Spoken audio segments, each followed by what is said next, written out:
Сәбит Әбдіхалықов бірінші некесінен туған ұлын жер көкке сыйғызбай мақтады.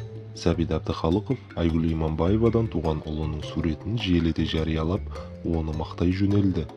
Асылжан әке ізін басып, өнер академиясында режиссер мамандығына білім алуда. Азды-көпті студенттік жұмыстарын таспалап жүр. Өз қолтаңбасы мен стилі аздап байқалады. Қалыптасуда. Ұмтылысы көз қуантады.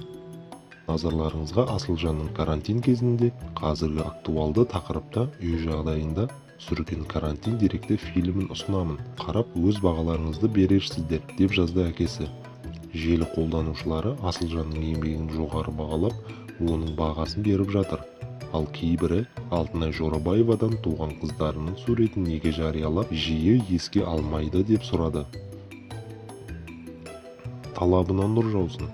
Айгүлде талантты, әрі еңбекқор жан, баласының қызығын көрсін. Керемет әке, тәрбие нәтижесі. Ақ жол Асылжан жиеншар. Асылжан анасынан аумай қалған. Қыздарына көмектесе ме, жоқ па, нелерің бар? Ол өздерінің проблемалары ғой. Ал Асылжанға жарайсың деймін, деп жазды олар.